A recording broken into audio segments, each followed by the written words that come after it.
വിഷ്ണുമോഹൻകുട്ടൻ road ഫോറിലേക്ക് ഏവർക്കും സ്വാഗതം. എൻ്റെ ചാനൽ പുതുതായിട്ട് കാണുന്നവരെല്ലാം സപ്പോർട്ട് ചെയ്യണം. അതിനുശേഷം തൊട്ടടുത്തുള്ള ബെല്ലൈക്കൺ ഒന്ന് അമർത്തുക. എങ്കിൽ മാത്രമേ ഞാൻ അപ്ലോഡ് ചെയ്യുന്ന അടുത്ത വീഡിയോ നിങ്ങളിലേക്ക് എത്തിച്ചേരുകയുള്ളൂ. ഇന്ന് ഞാൻ നിങ്ങളിലേക്ക് ഷെയർ ചെയ്യാൻ ഉദ്ദേശിക്കുന്നത് നമ്മുടെ ബുള്ളറ്റിൻ്റെ എൻജിൻ ഓയിലിൻ്റെ ലെവൽ അതെങ്ങനെയാണ് ചെക്ക് ചെയ്യുന്നത്, അതിൻ്റെ ഒരു രീതിയാണ് ഞാൻ ഇന്ന് കാണിച്ചു തരാൻ പോകുന്നത്. നമുക്കെന്നാൽ വീഡിയോയിലോട്ട് പോയാലോ. നമ്മുടെ വണ്ടിയുടെ സെറ്റാണ്. നമ്മുടെ വളരെ അടുത്തൊരു കൂട്ടാൻ്റെ വണ്ടിയാണ്. അലക്സാണ്ടർ എന്നാണ് അതിൻ്റെ പേര്. അവൻ ഈ വീഡിയോ ചെയ്യാൻ വേണ്ടി ഈ വണ്ടി ഇങ്ങോട്ട് തന്നതാണ്. നമുക്ക് വർക്കിലേക്ക് കടക്കാം. വണ്ടിയുടെ സെറ്റാണ്. ആദ്യം നമ്മുടെ വണ്ടി സെൻട്രൽ സ്റ്റാൻഡ് കറക്റ്റായിട്ട് ഇങ്ങനെ കയറ്റി വെക്കുക. ഒരു നിലപ്പുള്ള ഒരു പ്രതലത്തിലാണ് വെക്കേണ്ടത്. അതിനുശേഷം വണ്ടി സ്റ്റാർട്ട് ചെയ്യണം. ഏകദേശം ഒരു 5 മിനിറ്റോളം സ്റ്റാർട്ട് ചെയ്യണം.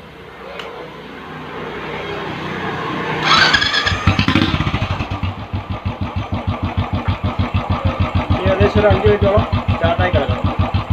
എങ്കിൽ മാത്രമേ നമുക്ക് കറക്റ്റ് ആ ഒരു അളവ് കിട്ടത്തുള്ളൂ. വണ്ടിയുടെ ഓയിൽ എല്ലാം ഇതിൻ്റെ ഗ്യാരലെല്ലാം ചേർന്നിട്ട് കറക്റ്റ് ഗ്യാരലിലോട്ട് വന്ന് കിടക്കണം. അതാണ് അതിൻ്റെ ഓയിൽ നമുക്ക് മനസ്സിലാക്കാൻ പറ്റുന്നത്. പിന്നെ പ്രധാനപ്പെട്ട കാര്യമുണ്ട്. നമ്മുടെ വണ്ടിയുടെ എൻജിൻ ഓയിലിൻ്റെ ഗ്രേഡ് ഇപ്പോൾ 15W50 നമ്മുടെ വണ്ടിയുടെ എൻജിൻ ഓയിലിൻ്റെ ഗ്രേഡ്. പുതിയ ഓയിലാണ് നമ്മൾ ഒഴിച്ചുകൊണ്ടിരിക്കുന്നത്. സെമി സിന്തറ്റിക് ഓയിൽ എന്ന് പറയുന്ന ഓയിലാണ് ഒഴിച്ചുകൊണ്ടിരിക്കുന്നത്. അപ്പം ഏകദേശം ഒരു 10,000 കിലോമീറ്ററിൽ വണ്ടിയുടെ ഓയിൽ ചേഞ്ച് ചെയ്താൽ മതിയായിരിക്കും. പിന്നെ എപ്പോഴും നമ്മുടെ വണ്ടിയുടെ ഓയിൽ ചേഞ്ച് ചെയ്യുമ്പോൾ അതിൻ്റെ കൂടെ തന്നെ ഫിൽറ്ററും എപ്പോഴും മാറിയിരിക്കണം. നിർബന്ധമായിട്ട് മാറിയിരിക്കണം. അല്ലെങ്കിൽ ഒരു പ്രയോജനം കിട്ടത്തില്ല. ഏകദേശം ഒരു 5 മിനിറ്റോളം വണ്ടി സ്റ്റാർട്ടായി കിടക്കുന്നുണ്ട്. നമുക്ക് ഓഫ് ചെയ്യാം.